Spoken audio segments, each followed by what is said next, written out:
Hello! పిల్లలు, మనవలు వచ్చి కూర్చోండి. మనం 'భట్టి విక్రమార్క' కథ చెప్పుకుందాం ఇప్పుడు. ఇలా ఈ వేశ్య కూతురు ఈ బ్రాహ్మణ్ణి అడిగింది కదా! "నేను నిన్ను ప్రేమించాను. నీకెన్నో సేవలు చేసి నీకు తెలివొచ్చేటట్టుగా చేశాను. అంచేత నన్ను పెళ్లి చేసుకో. నువ్వంటే నేను చాలా ఇష్టపడ్డాను. నేను మానసికంగా నువ్వు భర్తవని అనుకున్నాను" అని చెప్పింది. "రామ రామ నేను బ్రాహ్మణ్ణి. నాకు నీకు ఎక్కడ పొత్తు కుదురుతుంది? నీ వేశ్య కులంలో ఎవరైనా దొరికితే నీకు నచ్చిన వాళ్ళు వాళ్ళని చేసుకో. అంతేనే కానీ నన్ను నువ్వు కోరుకోకూడదు. నేను నిన్ను చేసుకోకూడదు బ్రాహ్మణి కదా అని చెప్పి నేను వెళ్ళొస్తాను అని చెప్పి ఈ బ్రాహ్మణ కుర్రాడు మళ్ళీ బయలుదేరేశాడు. బయలుదేరబోతున్నాడు. ఇక నేను నా ఊరు వెళ్ళిపోతానని చెప్పాడు. అని లేచి ఈ రావాకుల మూట ఆహ్, ఆహ్, చెట్టు మీదున్న బ్రహ్మరాక్షసుడు ఒక రోజు ఒకొక్క పాఠం చెప్తూ ఒక ఆకు మీద రాసి కిందకి పడేస్తుండేవాడు కదా! అవన్నీ మూట కట్టుకున్నాడు ఆ ఆకులన్నీను. మూట కట్టుకుని బయలుదేరిపోయాడు. అది చూసింది ఈ అలంకారవతి. అంటే ఆ వేశ్య కూతురు. చూసి గుండెల్లో రాయి పడింది దానికి. అయ్యో! ఇతను ఎళ్ళిపోతున్నాడు ఎల్లాగా అని చెప్పి తడబడుతూ వెళ్ళి అతని తోవకు అడ్డంగా నిలబడింది. అతను నడిచే దారికి అడ్డంగా నిలబడింది. "ప్రియ వల్లభ నన్ను వదలి ఎక్కడికి పోతున్నావు?" అని అడుగుతోంది. "ఓ ప్రియవల్లభ నన్ను వదిలేసి ఎక్కడికెళ్ళిపోతున్నావు నువ్వు? రా నిన్ను వదలి క్షణమైనా ఉండలేను నేను" అంటోంది ఈ అమ్మాయి. "నిన్నే భర్తగా భావించిన దాన్ని నువ్వు నన్ను విడిచిపెడితే నా గతేం కావాలి? ఎలా బతకాలి నేను? జాతి భేదం ఉండడం వల్ల పెళ్ళాడకూడదంటున్నావు. ధర్మ విరుద్ధమని, పాపమని అన్నావు. కానీ నాకు మానసికంగా హ్మ్, అర్పించుకున్నాను నేను నీకు. తనకై తానే శరీరం అర్పించే యువతి కోరికను కాదనవచ్చా? అని ఈ అమ్మాయి ధర్మం చెప్పిందిట. ఇది అది ధర్మమేనా? పూర్వం ఎందరు ఋషులు శూద్రకాంతలతో సుఖాలు అనుభవించలేదు. ఇది నీకు తెలియందా? దోషం కాదు. నన్ను నిరాకరించకు. నిన్ను నేను వదలలేను. సద్బ్రాహ్మణుడివైన నీకు దీనివలన పాపం రాదు. ఒకవేళ వచ్చినా జపతప హోమాలతో అన్ని దోషాలు నువ్వు నివారించుకునే శక్తి నీకుంది. లేనిపోని సాకులు చెప్పకండి అని నిర్బంధించింది. అతను వెళ్ళిపోకుండా మా ఊరు వెళ్ళిపోతానని లేచాడు కదా! అతనికి అడ్డం పడింది ఈ అమ్మాయి. ఈ చంద్రవర్ణుడు ఆమె మాటలు వినక, "ఛీ! ఇదేం కర్మ! కూడని పనికి నన్ను బాధిస్తావేంటి? నీ కోరిక తీరేది జరిగేది కాదు. నన్ను పోనియి" అని తప్పించుకుపోవడానికి చూశాడు. ఎలాగోలాగ తప్పించుకుపోదామని చెప్పి చూశాడు ఈ చంద్రవర్ణుడు. కానీ ఆమె అతన్ని పోనివ్వక, "వెళ్ళిపోతావే? నీతిమంతులు లక్షణమేనా ఇది? మనోవాక్కాయముల నేను నీ భార్యని. నా మానసికంగా, నా శారీరకంగా నిన్నే భర్తగా నేను పొందాలని అనుకున్నాను. అంచేత నీకే సేవలు చేశాను. నీకు తెలివి లేక పడిపోయి ఉంటేను. అంచేత నువ్వు ఏమైనా సరే నిన్ను వెళ్ళనివ్వను. నువ్వే నా భర్తవని చెప్పింది. నువ్వు నా భర్తవి. మాంగల్యం లేనంత మాత్రాన మనం భార్యాభర్తలం కాకపోతామా? హ్మ్. మాంగల్యం ఒకటే నువ్వు కట్టలేదు. అది కట్టకపోవడం చేత మనం భార్యాభర్తలం అవ్వమేమిటి అంటోంది. నేను నిన్ను వదలను.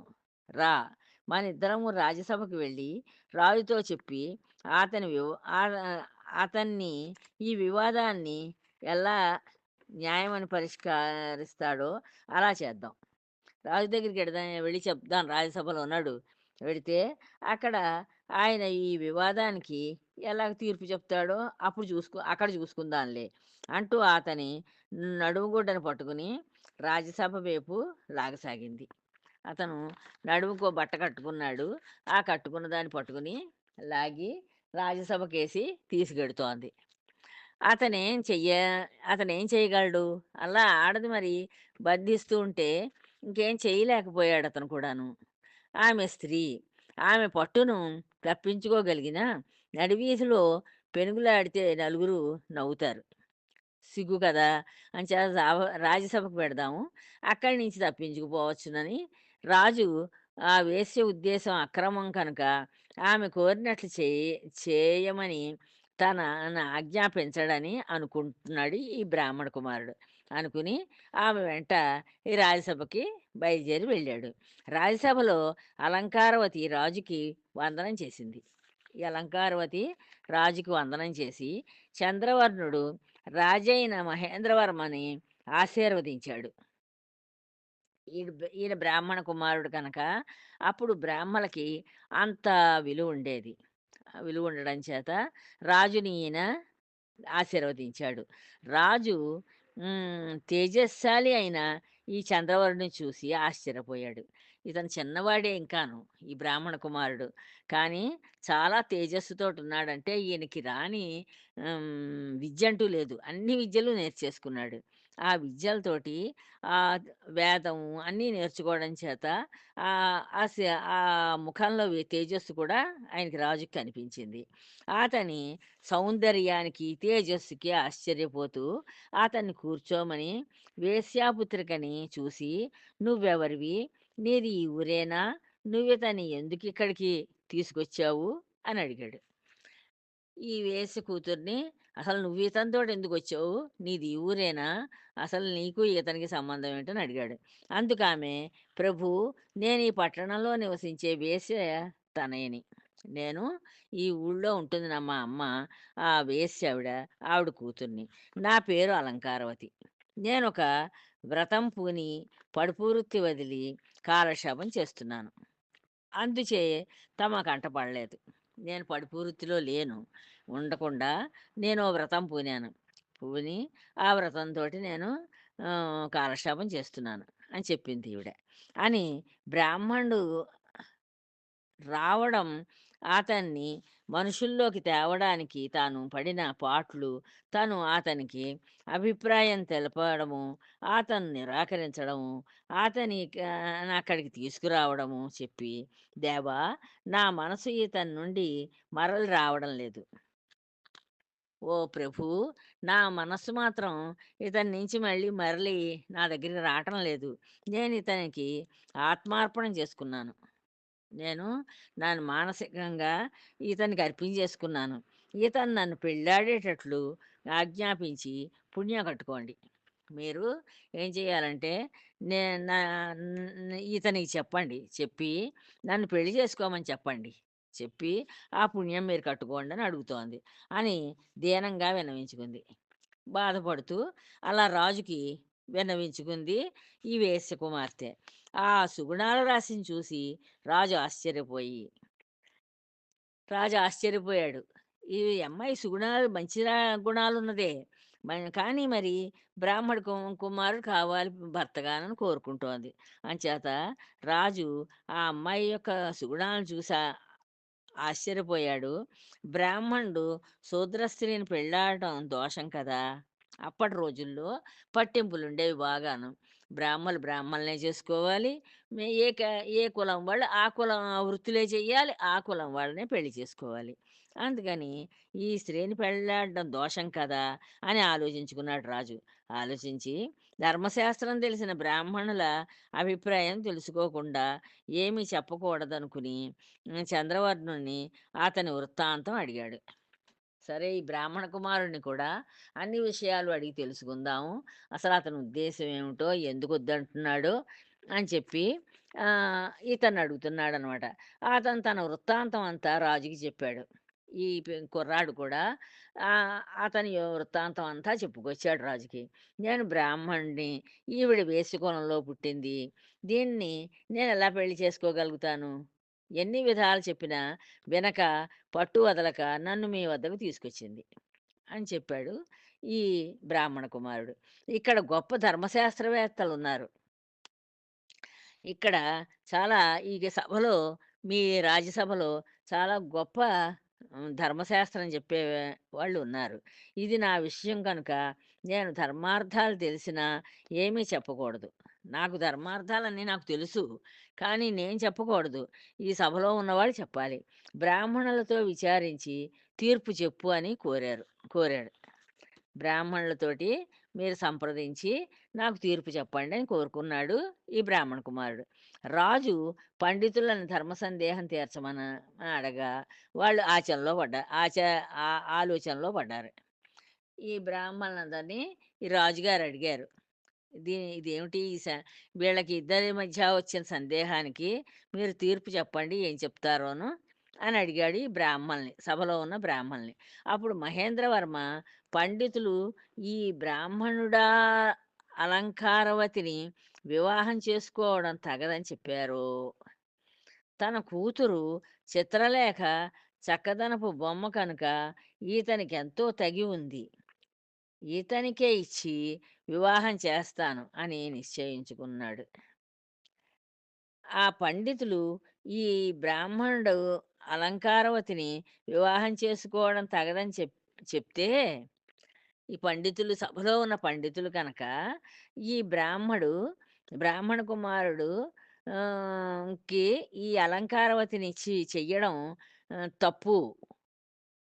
చేయకూడదు అలాగ పెళ్ళి అని చెప్పి బ్రాహ్మలు కనుక చెప్పారనుకోండి. చెప్తే తన కూతురు చిత్రలేఖట, రాజు కూతురు. ఆయన మనసులో అనుకుంటున్నాడు అప్పుడేను. ఈ పిల్లాడు చాలా రూప సౌందర్యాలు బావున్నాయి. ముఖం చాలా వర్చస్సుతోటి వెలిగిపోతోంది. అంచేత ఈతనికి నా కూతురైన చిత్రలేఖనిచ్చి, ఆ అమ్మాయి చక్కదనపు బొమ్మలా ఉంటుంది కనుక ఈతనికెంతో తగి ఉంది. ఇతనికిచ్చి పెళ్లి చేస్తే చాలా బావుంటుంది అనుకుని రాజు ఆలోచించుకుంటున్నాడు. ఇతనికే ఇచ్చి వివాహం చేస్తాను అని నిశ్చయించుకున్నాడు. రాజు తన కూతురినిచ్చి పెళ్లి చేస్తానని నిర్ణయించుకున్నాడట. బ్రాహ్మలు కనుక ఈ వేశ్య కూతురు పనికిరాదు ఈ బ్రాహ్మడికి అని అంటే, తన కూతురినిద్దామనుకున్నాడట. గుణశర్మ అనే పురోహితుడు నా కుమార్తె ఆహ్, నా కుమార్తెని చంద్రవర్ణుడికివ్వాలి. అక్కడ పురోహితుడున్నాడు. రాజపురోహితుడు. ఆ రాజపురోహితుడు అనుకున్నట్ట, నా కుమార్తెని హ్మ్, ఈ పురోహి ఈ చంద్రవర్ణుడికి ఇచ్చి పెళ్లి చేస్తే ఎంత బావుంటుందో అని ఆయన ఆలోచిస్తున్నట్ట. అల్లుడిని చేసుకోవాలి అని కోరుకున్నాడు.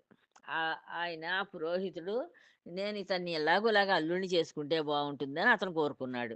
రాజేమో నా అల్లుడైతే బావుంటుంది. బ్రాహ్మలేమో ఈ కూతురు పనికిరాదు ఈ అబ్బాయికని అంటే చాలు. నేను నా కూతురినిచ్చి పెళ్లి చేస్తానని ఆయన అనుకున్నాడు. ఈ గుణశర్మ అనే ఆయన రాజపురోహితుడేమో నా కుమార్తెనిచ్చి చంద్రవర్ణుడికి పెళ్లి చేస్తాను. నాకు అల్లుడైతే బావుండని ఆయన కోరుకున్నాడు. వైశ్య ప్రముఖుడు సోమశేఖరుడు తన కూతురు కోమలాంగిని ఇచ్చి వివాహం చేస్తే చక్కగా ఉంటుందనుకున్నాడు. ఇంకక్కడ ఒక వైశ్యుడున్నట్ట. వైశ్యుల్లో ప్రముఖుడు. అంటే చా వయ వై కోమట్లో చాలా గొప్పవాడు. ఆయన, ఆయన పేరు సోమశేఖరుడు. ఆయనేమోను నా కూతురిని కోమలాంగినిచ్చి నేను పెళ్లి చేశానంటే ఈ కుర్రాడికి చాలా బావుంటుందని ఆయన మనసులో అనుకున్నాడు. ఎవరికి వారే వాళ్ళు ముగ్గురు పండితులేం చెబుతారో అని వాళ్ళు ముగ్గురు కూడా పండితులేం చెప్తారోనని చెప్పి ఆరాటంగా చూడసాగారు. ఇప్పుడు ఈ బ్రాహ్మణ పండితులున్నారు అందులో సభలో. ఆ పండితుల్ని అడిగాడు రాజు. ఇదేమిటి ఈ తీర్పు ఎలా చెప్తారో చెప్పండని. చెప్పి అలా అడిగి తన కూతుర్నిచ్చి పెళ్లి చేద్దామని ఆయన అనుకున్నాడు. తర్వాత వైశ్యుడేమో నా కూతుర్నిచ్చి పెళ్లి చేద్దామని ఆయన అనుకున్నాడు. రాజపురోహితుడేమో నా కూతుర్నిచ్చి పెళ్లి చేద్దామని ఆయన అనుకున్నాడు. ఇలా ఎవళ్ళకి వాళ్ళే ఈ పిల్లవాడికి వాళ్ళ కూతుళ్ళనిచ్చి పెళ్లి చెయ్యాలి అని అనుకున్నారు. అప్పుడు ఆ పండితులు రాజా బ్రాహ్మణుడు 4 జాతులందు వివాహం చేసుకోవచ్చునని ధర్మశాస్త్రాలు చెబుతున్నాయి. బ్రాహ్మడున్నాడే 4 జాతుల వాళ్ళని కూడా పెళ్లి చేసుకోవచ్చునని చెప్తున్నాయి. అంటే ఈయన పెద్ద కులం వాడు కదా బ్రాహ్మడు. అంచేత మిగతా కులాల వాళ్ళు ఎవరైనా సరే బ్రాహ్మణ్ణి పెళ్లి చేసుకోవచ్చును అని చెప్తున్నాయి ధర్మశాస్త్రాలు. అయితే అలా చేసేటప్పుడు 4 కులాల వారిని ఒక ముహూర్తంలోనే వివాహం చేసుకోవాలి. అలా ఒకవేళ చెయ్యగలిగితే, చెయ్యాలి అనుకుంటే అలా పెళ్ళి, 4 కులాల వాళ్ళు కూడా వాళ్ళ పిల్లల్ని తీసుకొచ్చి ఒకేసారి చెయ్యాలట. ఒకే ముహూర్తంలో పెళ్లి చెయ్యాలట. అది దానికి ఆహ్, చెప్పే తీర్పు. అంతే తప్ప వేరు వేరు కాలాల్లో చేసుకుంటే పాపం వస్తుంది. వేరు వేరు కాలాల్లో చేసుకోకూడదట. ఒకే ముహూర్తం టైంలో నలుగురు కు 4 కులాల ఆడపిల్లల్ని తీసుకొచ్చి ఈ బ్రాహ్మడికిచ్చి చెయ్యొచ్చుట. కులభ్రష్టుడిగా పరిగణింపబడతాడు. అలా వేరు వేరు కాలాల్లో కనుక చేస్తే కులభ్రష్టుడవుతాడట ఆ పిల్లాడు. ధర్మం ఇలా ఉంది కనుక అలంకారవతి కోరిక నెరవేరుతుందని చెప్పలేము. ఎందుకంటే బ్రహ్మ బ్రహ్మ క్షత్రియ, వైశ్య కన్యలు కూడా ఉంటేనే వాళ్ళతో పాటు వేశ్యకన్య కూడా అతన్ని పెళ్లి చేసుకోవచ్చు. బ్రాహ్మణ, క్షత్రియ, వైశ్యకన్యలుండాలి ముగ్గురును. ఉంటే నాలుగోది ఈ వేశ్యకన్యను కూడా చేసుకోవచ్చు. అలా నలుగురు కనుక కూడితే ఒకేసారి 4 జాతుల ఆడపిల్లలును ఒకే ముహూర్తంలో ఈ పిల్లవాడికిచ్చి నలుగురిని చెయ్యొచ్చును అని చెప్పారట. వాళ్ళ ధర్మశాస్త్రం అప్పుడది. అంతే తప్ప తానొక్కతే వివాహం చేసుకుందుకు అర్హురాలు కాదు. అంతే అంతేనే కానీ ఈ వయస్సుకన్య ఒక్కతి చేసుకుందుకు అర్హురాలు కాదు అని చెప్పారట. అని ఖచ్చితంగా చెప్పేశారు వాళ్ళు. అని చెప్పేశారు. అలంకారవతి ఆ మాటలు వింది. ఈ వేశ్యకన్య ఆ మాటలు విని చాలా దుఃఖిస్తూ ఆహ్, చ చంద్ర చన్ చంద్రవర్ణుడు అతని పెళ్ళాడకపోతే దేహత్యాగం చేయడానికి నిశ్చయించుకుంది. ఒకవేళ ఈ చంద్రవర్ణుడు గనక నేను నిన్ను చేసుకోను అన్నాడనుకో, అంటే నేను దేహత్యాగం చేసేస్తాను, చచ్చిపోతాను అని చెప్పి నిర్ణయించుకుందిట. ఆమె అలా విచారిస్తూ ఉంటే పురోహితుడు, రాజు, కోమటి ఒకరి తరువాత ఒకరిగా తమ కుమార్తెలను చంద్రవర్ణుడికే ఇవ్వాలని నిర్ణయించుకున్నట్లు తెలియజేశారు. వీళ్ళు ముగ్గురు కూడా రాజు, ఈ కోమటి, తర్వాత పురోహితుడు ముగ్గురు కూడా వాళ్ళ మనసులో ఉన్న కోరికలు వాళ్ళు చెప్పేశారు. మా ఆడపిల్లల్ని కూడా ఇతనికే ఇచ్చి పెళ్లి చేయాలనుకుంటున్నాం మేము. మా పిల్లలు కూడా చాలా బావుంటారని. అది విని సభలోని వారు హఠాత్తుగా అన్నీ అలా సమకూరడం చూసి అలంకారవతి చాలా అదృష్టవంతురాలని పొగిడి, తాము చెప్పినట్లు జరిపించవలసిందిగా చంద్రవర్ణుడిని ఒప్పించారు. వీళ్ళందరూ ఏం చేశారు, ఇంక సభలో ఉన్నవాళ్ళు అందరూ కూడా ఆహ్, ఈ అలంకారవతిని అయితే రాజు కూతురు ఉంది, రాజుకి కూతురుంది, బ్రాహ్మడికి కూతురుంది, తర్వాత వైశ్యుడికి కూతురుంది, నాలుగోదేమో ఈ వేశ్య కూతురుంది.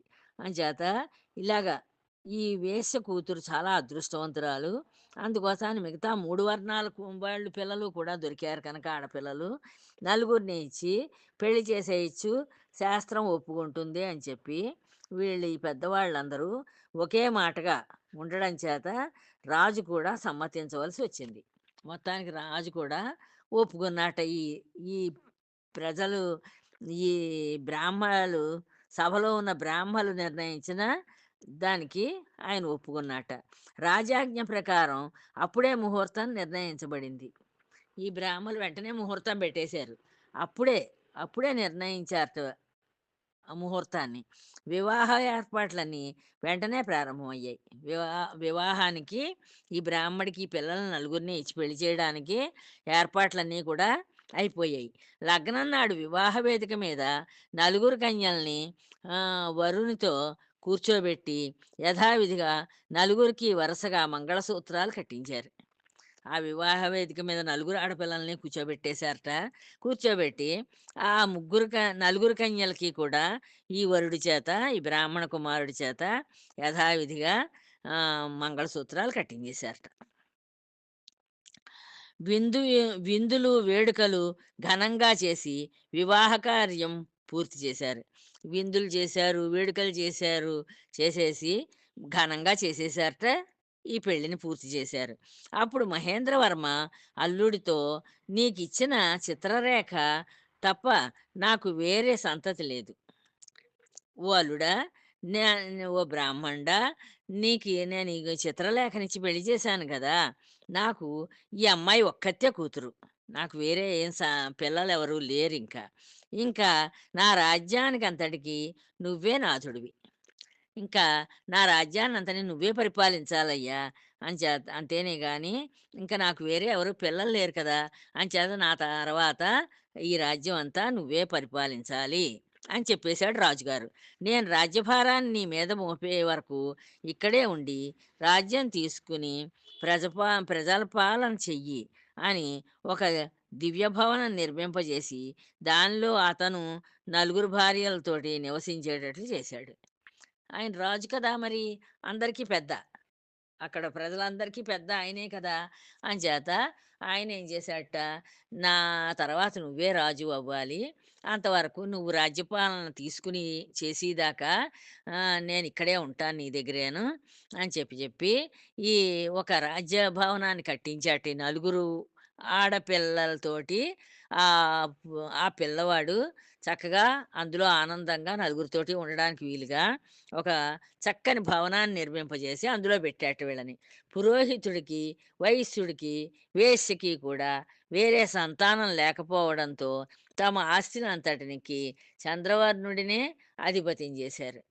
ఇంకా ఈ పురోహితుడికి ఎవరు పిల్లలు లేరట. ఈ ఒక్క ఆడపిల్లే. ఆయన కూతురు ఒక్కతే. వైశ్యుడికి కూడా ఒక్కతే కూతురు. వేశ్యకి కూడా ఒక్కతే కూతురు. అంచేత వాళ్ళందరి ఆస్తుల్ని కూడా ఈ బ్రాహ్మడికే ఇచ్చేశారట. ఈ చంద్రవర్ణుడికే ఇచ్చేశారు. వా దాని ఆ ఆస్తులన్నింటికి కూడా ఈయన్నే అధిపతిగా చేసేశారు. రాజేమో రాజ్యాన్నే ఇచ్చేశాడు.